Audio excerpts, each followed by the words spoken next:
children, how are you all? I'm sure you all are doing good. Let's start today's chapter, Reproduction in Plants. Let's learn about what is reproduction, reproduction from seeds, parts of a seed, germination of a seed, reproduction in plants, dispersal of seeds, agriculture and crops. What is reproduction? We have already learned that all living things have a limited lifespan and they die sooner or later. So they produce their young ones like themselves during their lifetime. This is called reproduction. Plants grow flowers, the flowers turn into fruits which have seeds inside them. New plants grow from seeds. To continue the existence of their kind, all living beings reproduce. Animals and human beings reproduce by giving birth to their young ones or by laying eggs. Plants reproduce in many ways. आप पहले भी पढ़ चुके हैं कि किसी भी living being का एक लिमिटेड लाइफ स्पैन होता है और उनको एक ना एक दिन मरना होता है, तो इसीलिए वो अपने यंग वंस को प्रोड्यूस करते हैं और इस प्रोसेस को कहते हैं रिप्रोडक्शन. जैसे प्लांट्स फ्लावर्स ग्रो करते हैं, फिर फ्लावर्स फ्रूट में चेंज हो जाते हैं जिनके अंदर सीड्स होती है और फिर उस सीड से न्यू प्लांट्स बनता है. तो इसी तरह से लाइफ का कंटिन्यूएशन चलता रहे, जितने भी लिविंग बीइंग्स हैं वो रिप्रोड्यूस करते हैं. The different ways in which the plants reproduce are from seeds, from spores, from their body parts. अब plants जो हैं इन तीन methods के through reproduce करते हैं. Reproduction from seeds. Most of the plants reproduce through seeds. Some plants bear only flowers. These flowers contain seeds. Some plants bear flowers which change into fruits after a time. In these plants, fruits contain seeds. All the seeds do not get a chance to grow into new plants. Some seeds are eaten by men or birds and animals. Some do not get the right conditions to grow and some are destroyed by strong wind or heavy rain. Seeds that survive and get favorable conditions for their growth grow into new plants. ज़्यादातर जो plants होते हैं वो seeds के through reproduce करते हैं. कुछ plants ऐसे होते हैं जो फ्लावर्स बेयर करते हैं और इन फ्लावर्स में आपको पता है सीड्स होते हैं. अब इन सीड्स के थ्रू एक नया प्लांट बनता है. अब सभी फ्रूट्स में आपके सीड्स होते हैं, तो जितने भी जो सीड्स हैं वो सारे के सारे न्यू प्लांट्स में नहीं ग्रो करते क्योंकि उनको कुछ बर्ड्स कंज्यूम कर लेते हैं, कुछ एनिमल्स, कुछ मैन और कुछ ऐसे होते हैं कि जिनको फेवरेबल कंडीशंस नहीं मिल पाती हैं. तो सीड तभी सर्वाइव कर पाता है जब उसे फेवरेबल कंडीशंस मिलती हैं और उसके बाद वो एक नए प्लांट में ग्रो करता है. Parts of seeds. The seed have a baby plant inside it. It is waiting for the right condition. A seed has the following parts. Seed coat. The outer hard cover of seed is called seed coat. Embryo. Baby plant is called the embryo. It has two parts, the baby root and the baby shoot. The baby root grows downwards into the soil to form the roots of the plant. The baby shoot grows upwards to form the stem, leaves and flowers. देखिए seed के अंदर एक baby plant होता है और उसके कुछ parts होते हैं, जैसे आपका सीड कोट जो आउटर हार्ड कवर होता है, या आपको सीड की जो आउटर हार्ड कवर होता है that is called seed coat. इसके बाद होता है एम्ब्रियो. तो बेबी प्लांट को एम्ब्रियो कहा जाता है. सीड के अंदर एक बेबी प्लांट होता है जिसे एम्ब्रियो कहते हैं. इसके दो पार्ट्स होते हैं, baby root and baby shoot. जो बेबी रूट है वो डाउनवर्ड्स ग्रो करता है और जबकि आपका जो बेबी शूट है वो अपवर्ड्स ग्रो करता है, जिससे कि आपके स्टेम, लीव्स और फ्लावर्स बनते हैं. Cotyledon. A cotyledon is a significant part of the embryo within the seed of a plant. A cotyledon is filled with stored food that the plant uses before it begins photosynthesis. अब जो cotyledon है बहुत ही important part होता है embryo का. cotyledon के अंदर stored food होता है जिसे प्लांट यूज करता है जब तक कि वो फोटोसिंथेसिस स्टार्ट नहीं कर पाता है. Some seeds like gram, pea and bean have two cotyledons and are called dicotyledons. Others like maize, wheat and rice have only one cotyledon and are called monocotyledons. अब जिन seeds में एक cotyledon होता है उन्हें तो हम कहते हैं monocotyledons और जिनमें दो cotyledons होते हैं उन्हें हम कहते हैं dicotyledons. Remember, most plants bear flowers. Flowers change into fruits. Fruits have seeds inside them. Seed grows into a new plant only if it gets air, water and warmth properly. ज़्यादातर plants आपके flower bear करते हैं. Flower fruit में change होता है, fruit में seeds होते हैं और seeds एक नए plant में तभी grow करता है जब उसे favorable conditions मिलती हैं. Germination of a seed. The development of a seed into seedling is called germination. Only ripe and healthy seeds can germinate into a seedling. Underripe, unhealthy and rotten seed cannot germinate at all. A seed must get proper moisture, air and suitable temperature to germinate. The seed first absorbs water and swells. It gets the food required for its growth from the cotyledons. It gets air from the atmosphere and warmth from the sun. After some time, a tiny root comes out through a small hole. This root grows downwards. It brings out the tiny shoot which grows upwards. This tiny plant with seed leaves is called a seedling. The seedling begins to prepare its own food with the appearance of green leaves, and the seed leaves begin to wither away. The seedling grows into an adult plant. On reaching at maturity, it starts producing flowers, seeds, fruits and seeds. अब देखिए जो seed का development होता है seedling में, उसे हम कहते हैं जर्मिनेशन में। सिर्फ आपके जो राइप या हेल्दी सीड होते हैं वही जर्मिनेट होते हैं और वो सीडलिंग में चेंज हो जाते हैं। अदरवाइज आपके जो अनहेल्दी हैं या रॉटन सीड्स हैं वो जर्मिनेट नहीं होंगे। एक सीड को प्रॉपर कंडीशंस चाहिए होती हैं, फेवरेबल कंडीशंस चाहिए होती है, जैसे कि वाटर, एयर और सूटेबल टेम्परेचर। सीड सबसे पहले क्या करता है, वाटर एब्जॉर्ब करता है और स्वेल हो जाता है, फूल जाता है। इसके बाद उसको फूड की ज़रूरत होती है अपनी ग्रोथ की, वो कॉटिलीडन से लेता है। इसके बाद उसको एयर मिलती है एटमॉस्फेयर से, वार्मथ मिलती है सन से, और कुछ टाइम के बाद एक छोटी सी रूट जो है इस छोटे से होल में से निकल जाती है। फिर ये जो रूट है वो डाउनवर्ड्स जाती है और उसके बाद आपका जो शूट है वो ऊपर की तरफ जाता है। और इसके बाद जो सीडलिंग है अपना खाना खुद से प्रिपेयर करना शुरू कर देता है जब उसमें ग्रीन लीव्स आती हैं। और आपको तो पता ही है, जब ग्रीन लीव्स हैं तो फोटोसिंथेसिस करेगा एंड फिर जो प्रोसेस है फूड का वो स्टार्ट हो जाएगा। इसके बाद जो है सीडलिंग आपका एक एडल्ट प्लांट बनता है और जैसे ही मैच्योरिटी में पहुंचता है तो उसके बाद इसमें से फ्लावर्स, फ्रूट्स और ये सीड्स प्रोड्यूस करना शुरू हो जाता है। देखिए आपको यहाँ पे एक डायग्राम दिया गया है कि जर्मिनेशन ऑफ सीड कहाँ से शुरू हुआ है, ये सीड कोट से, और उसके बाद ये नेक्स्ट लेवल पे पहुंचता है। Activity time. Take 5 or 6 kidney beans, soak them in a bowl of water for 1 night. Remove the seed coat which becomes soft with water. Gently open the 2 cotyledons and locate the embryo between them. आपको क्या करना है, 5 से 6 राजमा, आपने देखी होंगी राजमा लेने हैं, उनको भिगा दीजिए आप रात भर, और उसका जो सीड कोट है उसे आप रिमूव करेंगे जब वो पानी में भीग के सॉफ्ट हो जाएगा। इसके बाद आप उसके जो 2 कॉटिलीडन होते हैं उसको जेंटली आप उसे ओपन करेंगे और फिर उसमें आप एम्ब्रियो को लोकेट करेंगे। Do you know the double coconut palm has the largest seed in the world?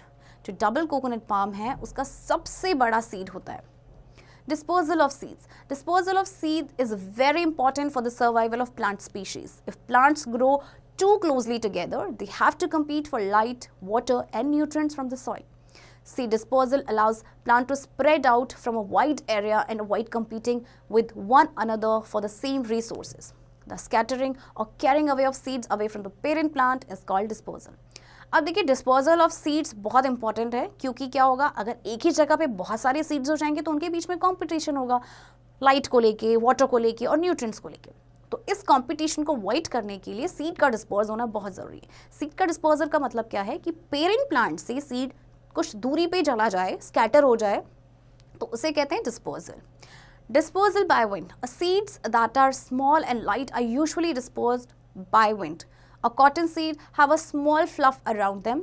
Dandelion seeds have hair around them, so they are easily carried away by the wind. Dispersal by water. Seeds of some plants such as lotus and coconut are spongy or have a fibrous covering which helps them to float on water. Water transport these seeds from one place to another. अब देखिए कुछ agents होते हैं disposal के लिए जो disperse करते हैं, यानी सीड्स को डिस्पोज करने में हेल्प करते हैं, जैसे कि विंड। कुछ ऐसे सीड्स होते हैं जो बहुत ही लाइट होते हैं, जैसे कि आपका कॉटन सीड होता है, तो तेज़ी से हवा चलती है तो ये जो सीड्स होते हैं ईजिली कैरिड अवे हो जाते हैं हवा के साथ। इसी तरह से वाटर भी आपका एक एजेंट है जो डिस्पोज करने में हेल्प करता है, जैसे कि कुछ प्लांट्स हैं आपके लोटस एंड कोकोनट, इनकी जो सीड्स होती हैं काफ़ी स्पॉन्जी होती हैं और फाइबरस कवरिंग होता है, जिससे कि ये पानी में आराम से तैर सकते हैं। और वाटर क्या होता है, इन्हें एक जगह से दूसरी जगह लेके जाता है। Disposal by seeds. Human beings and animals eat fruits like mango, papaya, apple etcetera. After eating they throw away the seeds. This is one way of helping the plants to disperse their seeds. Some seeds have hooks, spines or stiff hair which cling to the furry bodies of animals or the feather of birds or even to our clothes and are thus carried from one place to another. अच्छा, अब देखिए animal से human mix कुछ fruits consume करते हैं, उनमें seeds होते हैं और उसके बाद वो फ्रूट को कहीं फेंक देते हैं, सीड तो कंज्यूम नहीं करते हैं। तो इस तरह से जो सीड है वो एक जगह से दूसरी जगह पहुंच जाता है। इसी तरह से कुछ सीड्स होते हैं जिनकी बॉडी में होते हैं हुक्स होते हैं, जो एनिमल्स की बॉडी से चिपक जाते हैं या बर्ड्स के फैदर से चिपक जाते हैं या हमारे क्लोथ से भी चिपक जाते हैं और फिर वो एक जगह से दूसरी जगह पहुँच जाते हैं। Dispersal by explosion.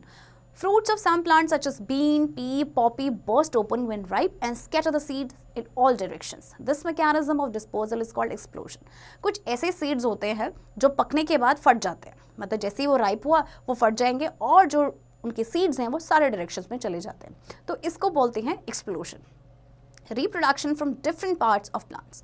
Mostly plants grow from seeds, but some plants grow from certain other parts such as roots, stem and leaves of the parent plant. This type of reproduction is known as vegetative reproduction. ज़्यादातर plant जो हैं वो seed से grow करते हैं, but इसके अलावा कुछ ऐसे प्लांट्स हैं जो रूट या स्टेम या फिर लीव्स के थ्रू रिप्रोड्यूस करते हैं, तो ऐसे रिप्रोडक्शन को बोलते हैं vegetative reproduction. Reproduction from stem. In plants such as rose, hibiscus and sugarcane, a stem cutting can be used to grow a new plant. Money plant and strawberry too grow from stem cuttings. Potato and ginger plants have underground stems. They have small buds on them from which new plants can grow.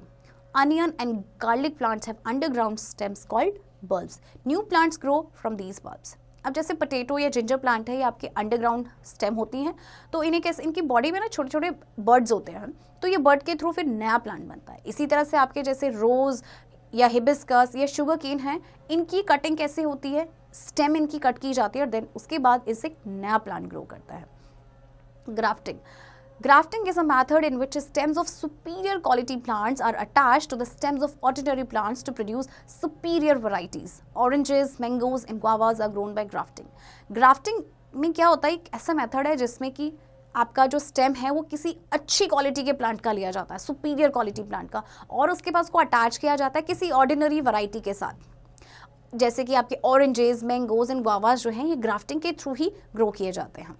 Reproduction from leaves. The leaves of bryophyllum and begonia develop buds on their margins. When these buds come in contact with moist soil, plantlets grow from them, which later separate out from the parent plant and grow into new plants. देखिए आपको यहाँ पे leave दिखाई गई है bryophyllum की, इनके margins पे ये बर्ड्स होते हैं, ये ग्रो करते हैं और उसके बाद ये क्या करते हैं कि पेरेंट प्लांट से सेपरेट हो जाते हैं और फिर एक नया प्लांट बनाते हैं. Reproduction from roots. The roots of some plants such as carrot, turnip, sweet potato and radish can produce new plants. अब इसी तरह से कुछ plants की root से भी reproduction करते हैं. Activity time. Take a sweet potato from the greengrocer, place it in a jar full of water with the help of some toothpicks as shown in the figure. Keep this jar in an open space so that it can get fresh air and sunlight. What do you observe after few days? देखिए एक sweet potato लेना है और उसके बाद जैसे आपको यहाँ पे शो किया गया है, इसको एक जार में रखना है, इसमें आपने टूथपिक इस तरह से अटैच करनी जिस तरह से रखा गया है, और उसके बाद आपको इसको फ्रेश ओपन स्पेस पे रखेंगे जहाँ से इसको फ्रेश एयर और सनलाइट मिल सकती है. और कुछ दिनों के बाद आप इसमें ऑब्जर्व क्या करेंगे, वो ऑब्जर्वेशन आप देखेंगे. Reproduction from spores. Mushroom, fungi, एक minute, fungi. Reproduction from spores.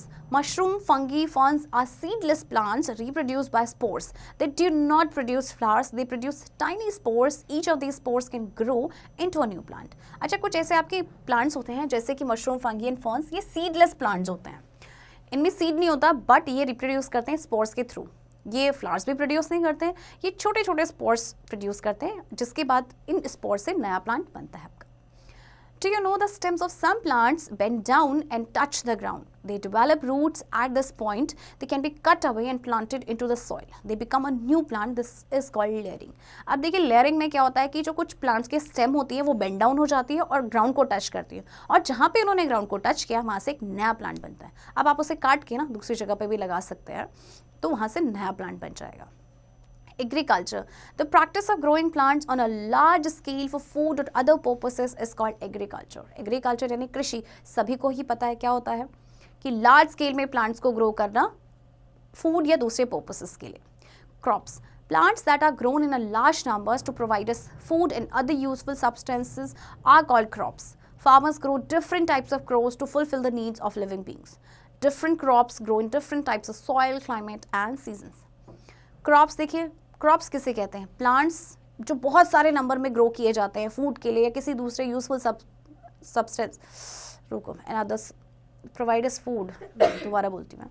Crops. Plants that are grown in large numbers to provide us food and other useful substances are called crops. Farmers grow different types of crops to fulfill the needs of living beings. Different crops grow in different types of soil, climate and seasons. देखिए crops किसे कहते हैं? वो plants जिसे large number में grow किया जाता है, जो हमें फूड प्रोवाइड करते हैं, इसके अलावा कोई यूजफुल सब्सटेंसेस प्रोवाइड करते हैं, उन्हें कहते हैं क्रॉप्स. अब जो क्रॉप्स है वो actually different type of soil में उगते हैं, क्लाइमेट और सीजन के अकॉर्डिंग होते हैं. खरीफ crops. Crops that are grown in the summer, June to October season are called kharif crops. These crops depend largely on the monsoon rains. For example, rice, jowar, bajra and maize, etc. आपकी जो खरीफ crops है इन्हें summer में यानी जून से लेके अक्टूबर तक बोया जाता है और ये जो क्रॉप्स होती है लार्जली डिपेंडेंट होती हैं मॉनसून पे. Vegetables such as brinjal, tomato, pumpkin, spinach and bottle gourd grow well in the summer season.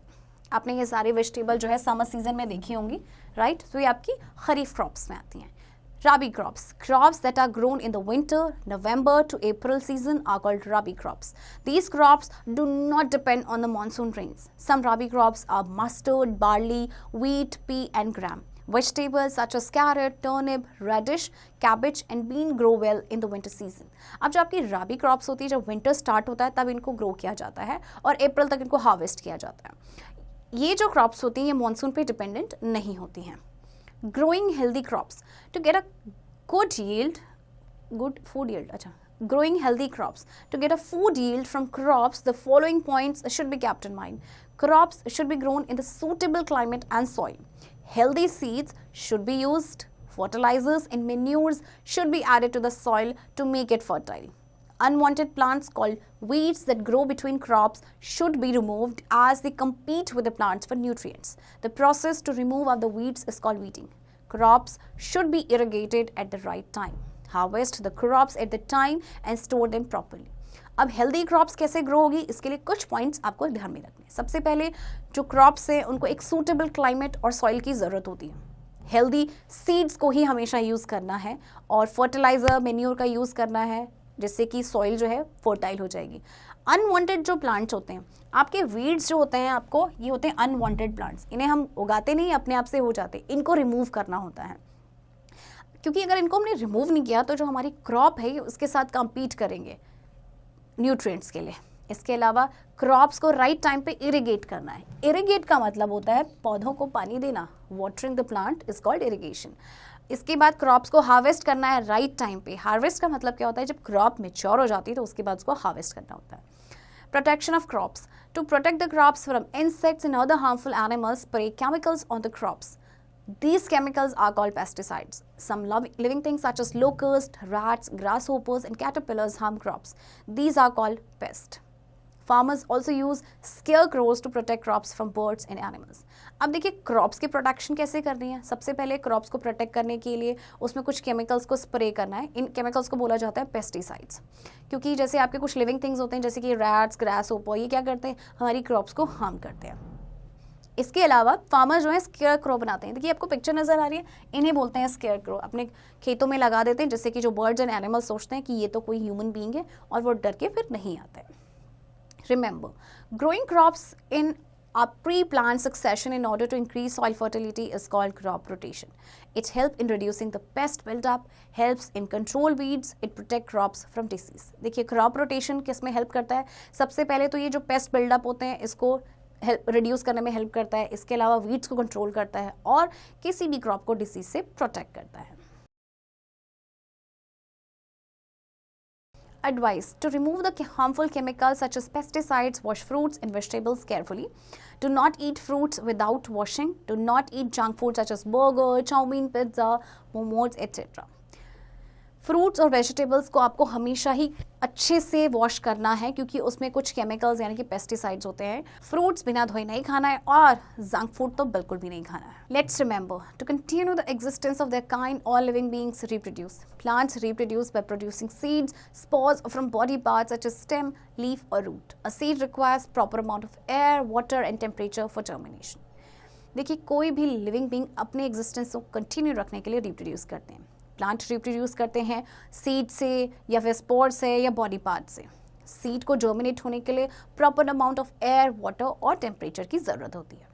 Seeds are dispersed by wind, water, animals and by explosion of fruits. Plants like molds and mushroom reproduce from spores. Farmers grow different crops in different seasons. देखिए seeds को disperse करते हैं wind, water, animals या फिर कई बार explosion हो जाता है फ्रूट्स का. मोल्ड्स और मशरूम रिप्रोड्यूस करते हैं स्पोर्स से. फार्मर डिफरेंट क्रॉप्स को ग्रो करते हैं डिफरेंट सीजन्स में. Rice, jowar, bajra and maize are kharif crops, while wheat, pea and gram are rabi crops. Crops should be sprayed with pesticides to keep them free from pests. आपकी दो तरह की crops होती हैं, kharif and rabi crops. And crops में pesticides spray करना चाहिए जिससे कि पेस्ट फ्री हो सके.